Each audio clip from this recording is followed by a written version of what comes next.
Hello, agentpreneurs, and welcome to episode 70 of the Daily List Report. We've got an interesting episode for you today. Yesterday, we had Eric Mitchell on, a very familiar guest, and we were talking about the recent Supreme Court ruling and, frankly, what all of you agents should be doing right now, which is trying to get listings. And I know that sounds obvious, but you need to be talking to your sellers about what's happening in the market right now, the lack of inventory, and that's why prices are holding and in many cases increasing in some markets. So what we did at the back end of that conversation and what we're going to do today is we're going to play the second half of that interview where Eric is talking about the why and how of money. This is actually based on a book that he's written that's coming out soon.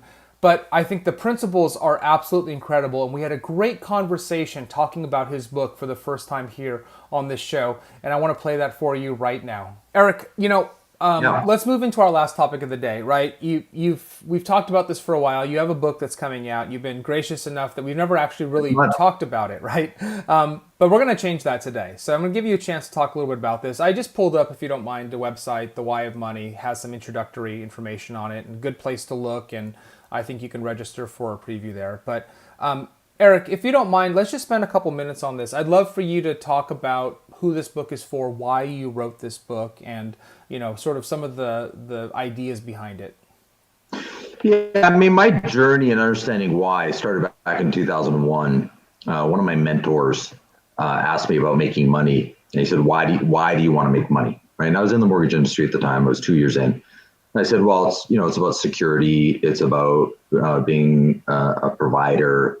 It's about not having stress, right? And he looked at me, he says, great, you're always going to be broke. I was like, what? What? He said, well, if those are your answers, you don't want it bad enough. You just don't. And so you're not going to go through the obstacles. You're not going to force your way through the obstacles to become wealthy. You're just not. I mean, you might make $100,000 a year. Right, but that's it. Maybe you get to 200,000, but you're never going to get to $1 million a year. You're never going to get to $2 million a year. It's because you don't want it bad enough. I was like, how do you get to that conclusion from these answers? Yeah. He says, because those are the wrong answers. What do you mean they're the wrong answers? They're my answers, right? I was like offended, right? Like, who are you to judge me? Meanwhile, here's a guy earning $3+ million a year. I was earning about $100,000 a year at the time. Yeah. Right. And so do I dismiss him as being wrong? Right. Or do I need to try and learn this? Yeah. Is this something I need to learn? Like what answer is the right answer? So I asked him, okay, so what answer is the right answer? And so and then he gave me what his opinions were. And it was a condensed version compared to what I put in the book. But it made me realize that what I'm willing to do for myself is this much. But what I'm prepared to do for people that I love is this much, right? It's infinite. Yeah. And so if I'm focused on me, I will go up to a wall, but I won't break through the wall. But if I'm doing it for someone I love, there is no wall. I'll go over it, under it, around it, or through it if I have to. I'll pull out a sledgehammer if I have to, if it's for someone I love, right? And so as soon as I started grasping onto that, I started studying something called Neuro-Linguistic Programming. I've since been master certified in Neuro-Linguistic Programming. And I started a journey of understanding, like, why isn't that being taught? Why did I not understand that? What is it that stops others from understanding it? How do I convey the message in such a way that the person in front of me, whoever that person is, has the capacity to earn millions of dollars? They're choosing not to without understanding that they're choosing not to. Right. Because the response you get is, well, Eric, you got to understand my market. Eric, you got to understand realtors. Eric, you got to understand buyers and sellers. Eric, you got to understand borrowers. Eric, you got to understand how hard this is. Eric, you got to understand, right? Okay, but there's a person in your office who's doing it. Right. Right? There's a person that you know who's doing it. Yeah. And I'm willing to bet the person you know who's doing it isn't as smart as you. How many times have you met someone who you think is stupid all the time, and they're earning 10 times more money than you? Yep. right? All the time, right? Because their focus is different. Okay, so how do I change my focus? How do I change my value system? How do I change my belief system so that I remove all of that? And so the purpose of the book is anybody in sales, whether you're a realtor, mortgage, insurance, financial planning, whatever it is, how do you get out of your own way? How do you restructure your belief system so that you can have a clear understanding of your daily activities? And so I'll give you an example. Okay, so because it's mostly realtors going to be watching this video, so I'm going to use some statistical math. So here's where I go to the data, right, to make it simple to understand. So in any given month, you have an average of 21 work days. Okay, 21 work days in a month. In each day, you have 8 hours, right? So you have 21 days times 8 hours. As a realtor, if you're doing one deal a month, right? That means it took you 168 hours worth of work to do one deal. Now, we all know it doesn't take 168 hours to sell a house. No. It just doesn't. So my question then is, what were you doing for 168 hours? Wasn't the right activities. You know it and I know it. Right. You weren't prospecting, right? You weren't learning, you weren't converting, you weren't creating value, you weren't scripting yourself properly, you weren't adopting and applying systems, you weren't using technology, you weren't. Because if you were, and when you spend 168 hours in a month and you close 0 deals, oh my God. Like what were you doing? So I look at it and say, look, you've got 8 hours in a day. We're going to focus on 8 hours. We're going to chunk this down to a single 8-hour day. In that 8 hours, what did you do? How did you spend 3 hours of that 8 hours prospecting? Just prospecting.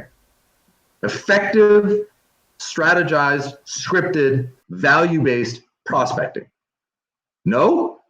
Why not? You're too busy? Doing what? What are you doing? You didn't have 3 out of the 8 hours to prospect. What specific? Well, Eric, I get 300 emails a day. Why? Put an email filter on. Why do you get 300 emails a day? Why don't you have a personal assistant? If you don't have a personal assistant, you are an assistant because you're doing those activities. As if you're doing those activities, you're going to get paid like an assistant. Or you can't afford to get an assistant. Well, then close deals so you can afford to get an assistant, right? And so I talk in the book about understanding ceilings of complexity, right? You have to change what you're doing based on certain moments, right? If you're a realtor and you're alone, right, you have to access your office transaction coordinator. You have to access your office marketing. You have to access technology to leverage that stuff, right? If you don't have access to any of that stuff, you're in the wrong office. Yeah. Choose a different office. Right. Right? And so you can access all that stuff. Then you do enough deals where you hire a full-time assistant. Then you offload to your full-time assistant all that minutia so you can go prospect more. Right? And then you hire a full-time marketing person. The biggest, most profitable realtors I've met in the United States, it's a listing agent. They've got 4 or 5 buyer's agents working for them. They've got a transaction coordinator and a marketing coordinator. They've adopted technology at a very high level. They're bringing in 300, 400, 500 leads a month. They're converting 10, 15, 20 deals a month, right? Based on a team. They work 30 hours a week. Yeah. Right? And they're making millions of dollars. I know a realtor, true story. I know a realtor in Los Angeles County right now. His team is doing 80 plus deals a month. Wow. Right? Now he's got a huge team, but most of them are on salary. I've done the math. You know, my best recollection, he's netting somewhere in the 10 to $15 million a year range as a realtor. Wow. He's a realtor, right? He doesn't work 80 hours a week. No, he doesn't. I know he doesn't. He takes vacations like every 60 days. He's traveling the world for 10 days, right, with his family, because he's adopted technology and he's adopted systems. So and he's a super nice guy, and he'll be the first one to admit he just follows systems. Like, he's not Einstein. He's a smart guy, but like, I'm a smart guy, but I'm not Einstein either. But he's become a master of implementing systems. That's it. And so what he decided, though, he's an immigrant. He decided, I care about my family enough to be unreasonable with myself. I care about my family enough that I'm going to be unreasonable with myself. And I'm going to adopt technology. I'm going to adopt systems. It's not about me. It's not about my ego. It's not about control. It's about value in the marketplace. And he just started implementing, known systems that work. That's And actually a really powerful statement, Eric. That's a really yeah, powerful statement, right? and so my wish in the book for everybody is it's not about making money from the book, ladies and gentlemen. Like I promise you, it's not about making money from the book. It's about trying to help people understand how to get out of their own way. The only person stopping you from making millions of dollars is you. That's it. There's nobody else.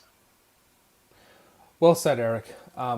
It's interesting when you talk about neuro-linguistic programming or NLP.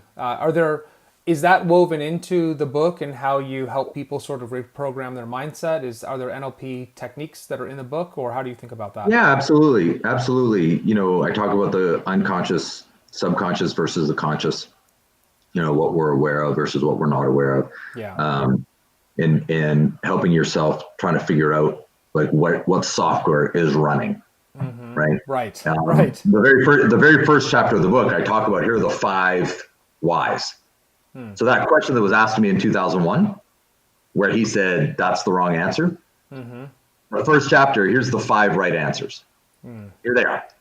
1, 2, 3, 4, 5. If one of those 5 doesn't resonate with you, you get out of sales, you're gonna starve. Like it doesn't work for you. If one of those, don't need all 5, you don't need 2 out of the 5, you need 1. Right. You can have more than 1. But, and just for those watching, right? So 1 is you've come from a bad environment, right? And so I call it a lifestyle enhancement, right? You came from a very bad childhood. You came from a third world country. You came from something, and you're looking at it in the rearview mirror saying, I'm never going back. Right. I'm going to outwork everybody. I'm going to, so if you've ever seen an immigrant family that owns a small business and the whole family works in the business and they all work 80 hours a week. Yep. Right? Because they're never going back. Yeah.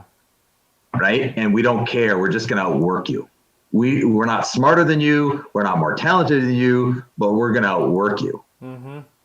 Right? So that's one driver, right? Is I came from a bad place. I'm never going back. And you might have had a great childhood and say, well, that doesn't resonate with. That's okay. That's one. Right? So number 2 is I call it emotional gratification, but really it's a if you can think of a 4-letter word that starts with the letter F and is followed by a 3-letter word YOU. Right? If you can put those 2 words together, right? That's what you're looking for. You're looking for that moment, right? And that was a big driver for me. And I'll give you examples. If you've ever met somebody who gets divorced and then 2 months after the divorce, they've lost 30 pounds, right? Why? Oh yeah. Because they're looking for that. They're looking for that FU moment, right? Yeah. They want to walk up to their ex and say, "This is what you missed," right? Yep. But they didn't lose the weight while they were married. But the motivator now is I'm looking for that FU moment. So making money might be an FU moment. I want to prove to my grade 1 teacher who told me I was stupid that I was smart. I want to prove to my dad that I'm worthy. I want to prove to my mom that I'm worthy of love. I want to whatever. It might be that. And you might say that one doesn't resonate. Okay. Number 3 is caring for your parents. Right? You might be in a culture or a family where you're looking at your parents going, they're not going to be able to take care of themselves, right? They're not financially ready. There's health problems. There's whatever, and I got to do something to take care of my parents, right? And so that's the driving factor to earn money. Okay, that's 1. Number 4 is creating opportunities for your children. Right. So I need to buy a house in this school district. I need to start a business that they can take over. I need to, my child is incredibly talented with gymnastics and has a shot at going to the Olympics. Wait a second. That means my spouse and my child have to move to where the Olympics are, the training camp is. Right. So now I have to earn twice as much money because I got to have 2 houses with whatever. Got it. And I've watched people do it. Right? Like in those situations, I have to double my income because, and then they do. Why didn't you do it before? Right. Because the need wasn't there. You didn't have the why. So it has nothing to do with ability, right? It's not your ability. We all have the ability. It's about choosing the activities. That's it, right? So number 4 is opportunities for your children. Number 5 is legacy. Something has nothing to do with you. You want to build a school somewhere. You want to build a hospital somewhere. You want to build you want to go to a village in your grandparents' hometown back in wherever your family came from, and you want to build a soccer field. You want to, whatever. There's some sort of legacy piece that you want to create some sort of permanency in this world that says, look, when I die, I mattered. I left a handprint on this planet. Yeah. Right. And that becomes the driver. And so I'm going to say to you, look, if it isn't about lifestyle enhancement, it's not about emotional gratification, it's not about caring for your parents, it's not about creating opportunities for your children, you don't care about legacy. If none of those 5 resonate with you, get out of sales. Yeah. Like you're always going to struggle. Yeah. But latch onto one of them and let that be the driver. Like, it's not about earning $1 million a year. It's about, what am I going to use the $1 million for? It's about the dream vacation for your kids. It's about the dream school for your kids. It's about the dream experience for your spouse. It's about whatever that is for you, right? It's not about the money. It's never about the money. It's about what the money does for you. Yeah. Focus Well on said, that, Eric. and then prospecting becomes easy. Absolutely. Eric, I know you wrote this book because you care, right? And you want to get this message out there. I know that was probably your why, right, in doing that, at least one of them. I would love, if you're open to it, I'd love to have you back on to sort of dive into some of these topics, because I think this is a really powerful area. So if you're willing to do that, I'd love to have you back on to do that. Absolutely. I'd like, and I can walk through realtors through what is prospecting. Like, when we say prospecting, right? People think, oh, cold calling, door knocking. No, that is not it. Oh my God, cold calling and door knocking. No. Oh, for goodness sakes, no. That's not prospecting. That's banging your head against the wall. Yes. That's not what I'm talking about. Yeah. At all. Right? There are much more effective ways to prospect than that. Well, let's do that. And I'm not knocking it. You can do it. Of course. Pun intended, right? You're not knocking it. Yeah. That's great. Hey, Eric, why don't we wrap up for today? This has been a great conversation as always. We covered a lot of ground, frankly, right? News, markets, advice for agents, get those listings, get those sellers off the fence. And then as a surprise, just really diving into your book and the why of money. I think it's tremendous. So I'm really excited about that. So Eric, thank you so much for your time today. I can't tell you how much I appreciate you doing this. Anytime, brother. All right, Eric. We'll talk to you soon, okay? Bye. Bye. Well, that was amazing, right? So here it is, thewhyofmoney.com, and check that out. We'll keep you posted on when that book becomes widely available. But I think just going through those topics right there, it's absolutely incredible. And we talk a lot on the show about having your why, understanding your why. If you don't understand your why, then you are not going to be successful, whether that's money or anything that you're doing. You have to understand your why. So hope you enjoyed today's episode. Come back and see us again tomorrow. And until then, be safe, be healthy, be happy. We'll see you soon.